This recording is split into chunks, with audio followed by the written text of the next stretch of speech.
joining this morning.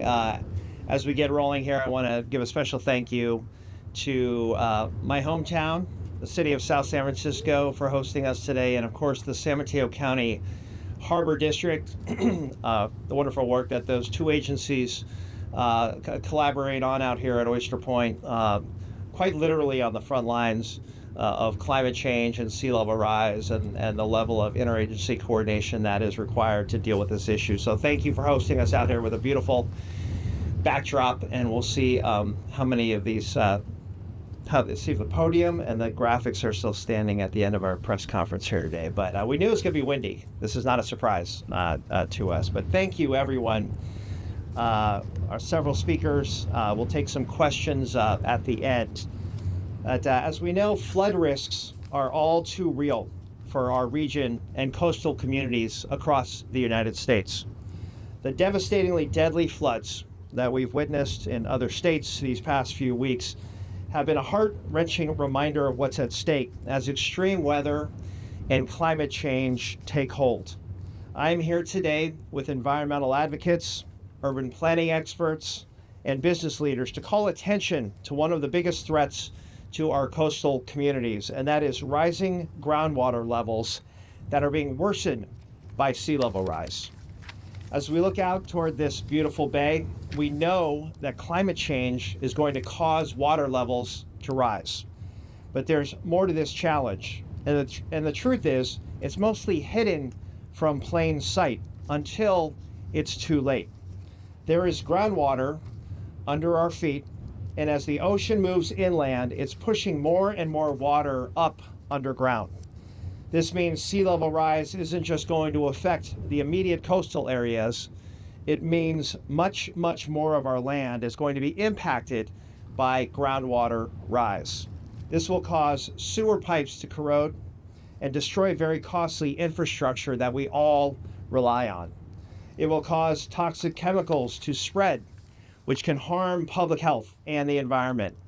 Communities that rely on underground wells near the coast for drinking water could be harmed, as brackish water can infiltrate underground aquifers. Rising groundwater can damage buildings, basements, and the foundations of homes. And it will worsen flooding, because when the ground can't absorb as much water, it will lead to even more devastation during extreme storms. And for those of us who were here for the winter 2023 storms, we know how bad the Bay Area gets hit during these atmospheric rivers and El Nino storms.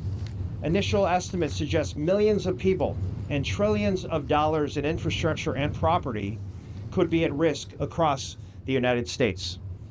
But the truth is, we don't fully know the extent of what is to come, and we need the federal government to step in to help communities better understand the risks that they bear.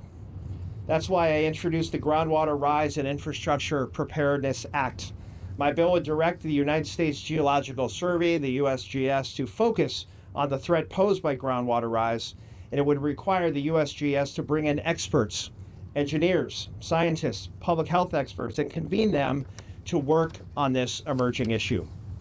My Groundwater Rise and Infrastructure Preparedness Act would direct USGS to map and forecast future groundwater rise through the year 2100. This will help communities plan ahead. But I want to remind folks, this isn't a 2100 issue. This is a 2025 issue. This is a current and pressing issue. The USGS would also evaluate the impact of groundwater rise on our nation's infrastructure, such as roads, utilities, and sewers. The USGS would also assess the risks to public health, including the spread of underground pollutants or contamination of drinking water. And it would develop mitigation strategies to recommend to communities so our local agencies can better address the potential impacts. I'm also thrilled to share that my Groundwater Rise and Infrastructure Preparedness Act is a bipartisan bill in this current DC configuration. That is important because flooding doesn't care whether you live in a red or a blue state. This bill would bring critical federal expertise to this challenge that affects coastal communities from east to the west. I'm very honored that this bill has received a number of endorsements from local and national groups like the American Coastal Coalition, the American Planning Association, the Natural Resources Defense Council, Surfrider, and many others. I also want to extend my appreciation for the agencies here today who helped inspire this bill and who are working every day to help our communities become more resilient to climate change and extreme weather that has become so prevalent. That includes SPUR, Save the Bay, and One Shoreline. With that, I'm very pleased to introduce Len Matterman, CEO of One Shoreline. We also know it as the San Mateo County Flood and Sea Level Rise Resilience District. Len, thank you for your leadership and look forward to hearing your comments.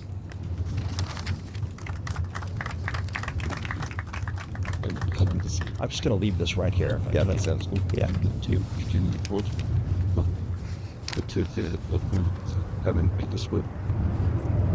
Very much, Congressman Mullin. For many years, you have been a champion of communities and local governments to understand and to act on their climate risks, including by creating the countywide government agency known as One Shoreline, the first in California focused on climate resilience.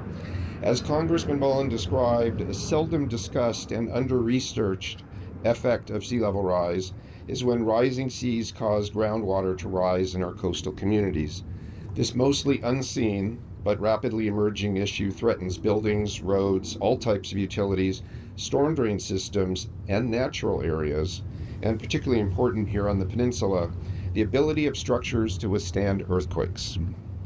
One Shoreline is tasked with turning the California county that is most vulnerable to sea level rise into the county that is most resilient. We must plan for all the threats posed by sea level rise, water coming over the shoreline, bay or Pacific water coming up creeks that runs into atmospheric rivers, trying to drain, and water rising below ground.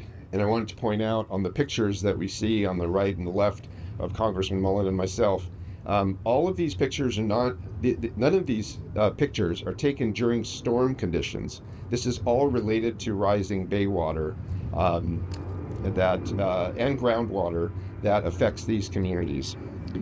So I'll show you briefly. Here's One Shoreline's map of future conditions. And what we can see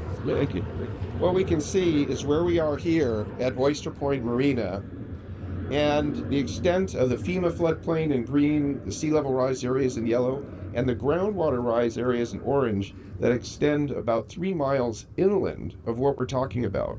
So when we think about these issues of too much water coming over the bay, it's not just what's coming over the shoreline, as Congressman Mullin discussed. It's also what we can see, and it actually is a bit more pernicious and subtle because it goes farther inland. And the map that I showed, the groundwater layer in our map of future conditions, is from USGS.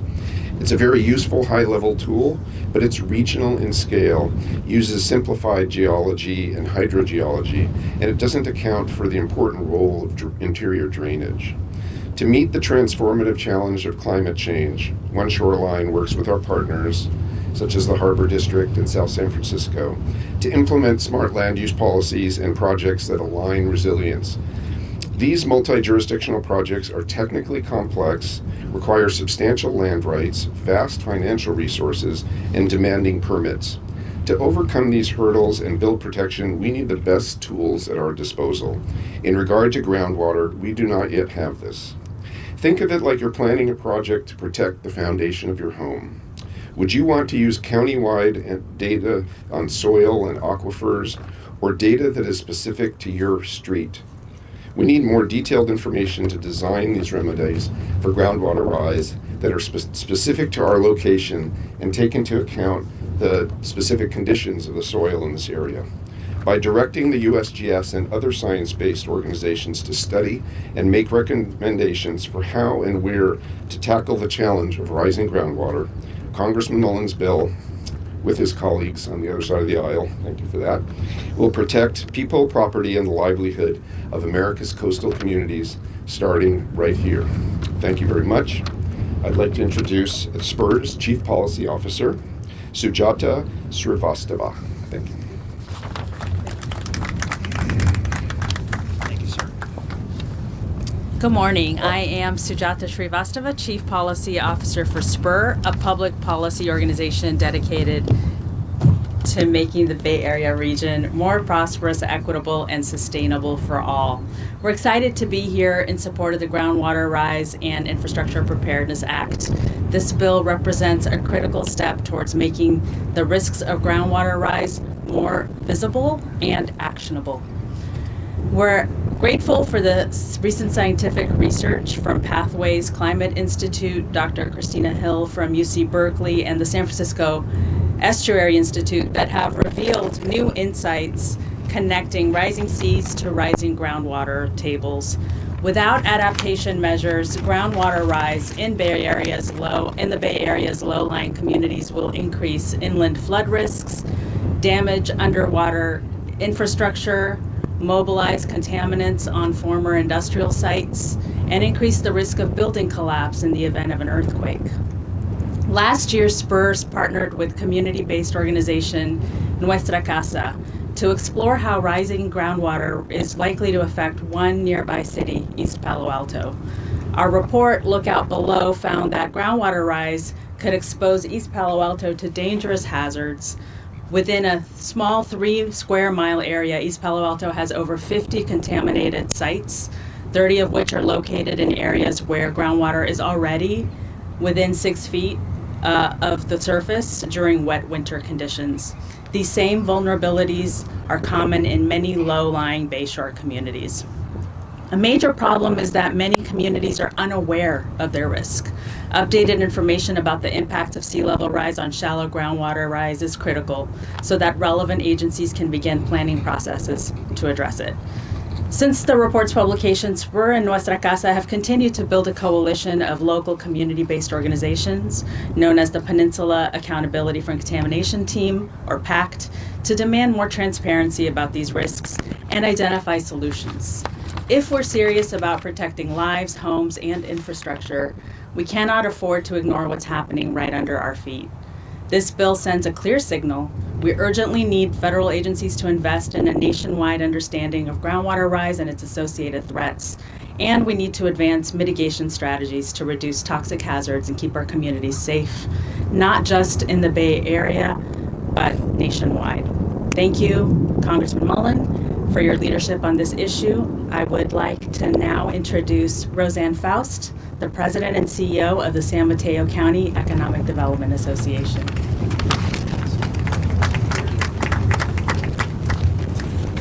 Thank you so much, Sujata. Congressman Mullin, the business community applauds you. We applaud you for many things, but this piece of bipartisan, and I know he said that earlier, legislation is a game changer. I want folks to just pause for a minute. Look around. Take a deep breath. We live in one of the most beautiful and economically strong areas in the country. This legislation will help that and assist that to continue. And that is why, on behalf of the business community, we applaud Congressman Mullin and his colleagues in Congress that are supporting this legislation. What we would ask from the business community perspective is, I spent the last several days doing a deep dive, and you can go really deep into the subject of predictive analytics. It is all around us in the artificial intelligence world. And we really encourage those at USGS and our congressional leaders, including Congressman Mullin, to take advantage of the innovation and the experts in the field to assist with the betterment of this process as it goes forward. Because the economic engine that I'm talking about, and hats off to South San Francisco, is to my left, is behind me, is all through this community, and that's biotech. And that is the future of our healthcare. And with San Mateo County, we are one of the aging counties in the state, and we need these companies to continue investing in the city of South San Francisco and San Mateo County. So this legislation will allow that economic engine to continue effectively. And again, we applaud Congressman Mullin and his colleagues in introducing it, and we are here to offer our support. I'd like to now bring up Allison Chan with Save the Bay.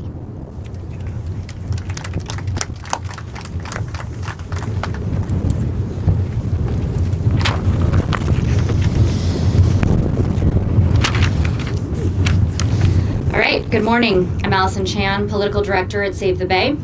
First, I'd like to thank Congressman Mullin for working so diligently to protect our communities in the face of climate change. We're here today because climate impacts are proving to be more damaging than any of us could have imagined. The Los Angeles wildfires, the storm in Texas, and the increasingly intense flooding that we experience in the Bay Area every winter show us what is to come. This bill is crucial because it prepares the federal government to take bold action against the threat of groundwater rise with the best available science and data. Coastal communities need the federal government now more than ever to be a resource for leading policy change. We need people who are in harm's way to understand what their risk is. We need to prepare communities for climate impacts to ensure people and their livelihoods are protected. Flooding from groundwater rise does not have to be a climate impact that our communities suffer from. With the right data and resources, we can prevent damage to our homes, schools, and public spaces, and prepare people who are at risk instead of spending precious funding on disaster recovery. Groundwater rise information is particularly needed in the Bay Area given the hundreds of toxic sites along the shoreline that are at risk from flooding from below. Flooding won't just damage communities in familiar ways. It will carry toxic contamination to places we never expected to find it. This vulnerability analysis proposed in this bill is a crucial first step, giving us the data and tools necessary to protect residents from the overwhelming number of toxic sites at risk from groundwater rise. We are lucky to have local leadership from groups like Nuestra Casa and Youth United for Community Action, who are actively working to protect communities on the peninsula from these threats, and who deserve this level of leadership from our federal representatives. This bill is a commitment to equip communities with the information they need to build resilience. Thank you, Congressman Mullin, for taking on these threats not just here in your own backyard, but for communities across the country that are at risk. Next, I'd like to introduce South San Francisco Mayor Eddie Flores.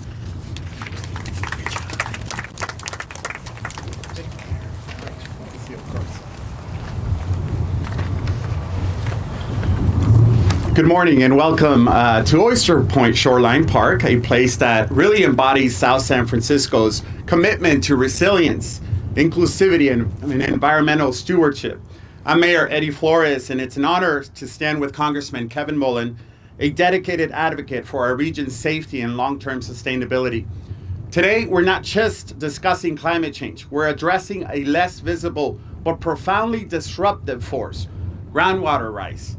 In coastal communities across America, rising seas and intensified storms are elevating groundwater levels, creating risks that are all too difficult to detect and even harder to manage.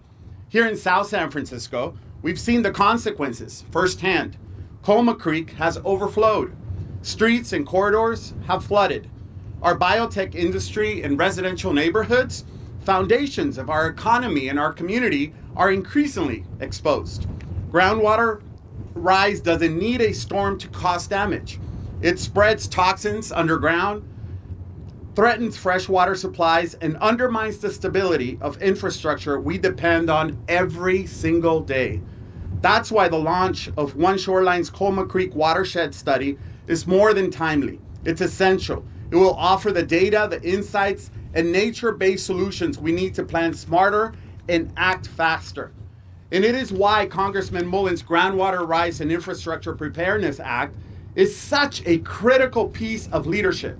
It fills the knowledge gaps, directs the research, and empowers local governments like South San Francisco to understand the threat and respond with precision and with purpose. We cannot protect what we don't fully understand. This legislation ensures we no longer have to choose between preparedness and uncertainty. Climate resilience is not aspirational, it's operational. In South San Francisco, we're investing, we're partnering, and preparing for a future that protects our people and our infrastructure alike. Thank you for standing with us and for helping lead the way toward a safer, more resilient Bay Area. And thank you to Congressman Kevin Mullin for his boldness and his leadership with this act. And now I'll turn it back to Congressman Kevin Mullin. Thank you, sir. Thank you, Mr. Mayor, and thank you to all of our subject matter experts and the coalition that we put together on this bill. More than happy to answer a couple of questions. I just wanted to indicate that when you dig into the legislation, you'll see that it authorizes $5 million for this study. The USGS will be the lead entity on the study, but over time there will be engagement with the National Academies of Sciences to actually conduct a two-phase study, first on infrastructure and then on public health impacts. And there'll be an overall 3-year time frame. Recommendations will be made to the Congress, and we need a Congress and a federal government that is a genuine partner with local governments as we deal with this. And just as we sit here, I just wanted to comment. Just think about the economic development that has happened just on this shoreline, in my district, on this bayfront. There has been a major public investment, wastewater treatment plants on the bayfront. Obviously, life sciences, economic development up and down the Peninsula Corridor, the hotels, San Francisco International Airport. My district, and we haven't run the numbers nationally, but I know when I was in the California State Assembly, my district, this area, from a financial standpoint, was one of, if not the most impacted district. $24 billion with a B in property values and investment at risk when it comes to sea level rise. So we're talking about groundwater, but it's really the interaction between sea level rise and groundwater rise. But keep in mind, while there are some commonalities in coastal areas in terms of groundwater rise, there are varying impacts based on the sort of unique ecology in the area. That's why we need to study this in these coastal areas on the West Coast, on the East Coast, to better understand how communities can become more resilient. So that is the impetus, and because it is bipartisan, I am hopeful that we will get movement on this. That is the nature of the beast right now in the House. Bipartisan efforts can gain traction. I'm hopeful that we'll be able to move this given the urgency of the situation and the need for the data to better understand the impact. So with that, more than happy to open it up for any questions that you might have. And I know I've got some folks here who can also help me answer if they're super technical here. Yes, sir. Ezra Romero here at KQED. With the bipartisan nature of this bill and the federal backing away from climate, like defunding NOAA and things like that, how do you see this progressing when this is based in climate science? Yeah, thank you for that. It's an excellent question. Member Garbarino from New York has joined me in this effort. We are focusing on the groundwater piece. We're not talking too much in general terms about climate change. Unfortunately, climate change gets tossed sort of into a partisan bucket, even though we all know that the science exists. But we're talking about infrastructure. We're talking about economic impacts. And clearly there are blue states and red states impacted by what we're talking about here today. So we are going to really focus on making communities more resilient. I mean, each one of these members of Congress hear from their local officials who are dealing with extreme weather impacts. Certainly in the coastal states, they're dealing with sea level rise and flooding issues. So I really hope to depoliticize this and really engage the experts. But there's no question that the DOGE cuts and some of the actions of the administration to undermine science has been harmful. There's just no getting around that. When you're losing expertise from these agencies, that can undermine our challenges. And so in spite of that, I do think I can appeal to my Republican colleagues, especially in coastal areas, who are hearing from their local officials about real impacts, and that's going to be the focus. And the Natural Resources Committee, I'm a former member of that committee, now I'm on the Energy and Commerce Committee. But that just recently moved some bipartisan legislation.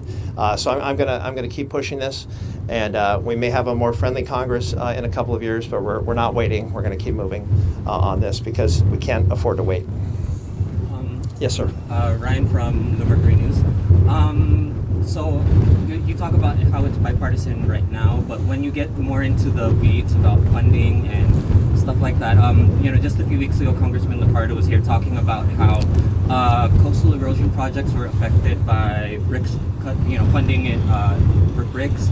So how do you can you talk about strategies in terms of making sure that it stays bipartisan when you get more into the funding aspects of this in the future, as it seems that many of your colleagues seem resistant to spending it even for important things like groundwater rise. So how do you see this moving forward when you get to that? Yeah, thank you for that. And this is something that I give quite a bit of thought to. When I ran for Congress, I made it clear that I wanted to work in a bipartisan way. One of the smaller things I'm doing, but I still think it's valuable. A gentleman named Jay Obernolte, who's a Republican from Southern California, he and I have a relationship from the California legislature. He's coming to my district. I'm going to show off. We're doing a district exchange. I'm going to show off all the incredible stuff happening in my district. He's going to return the favor and host me in his district.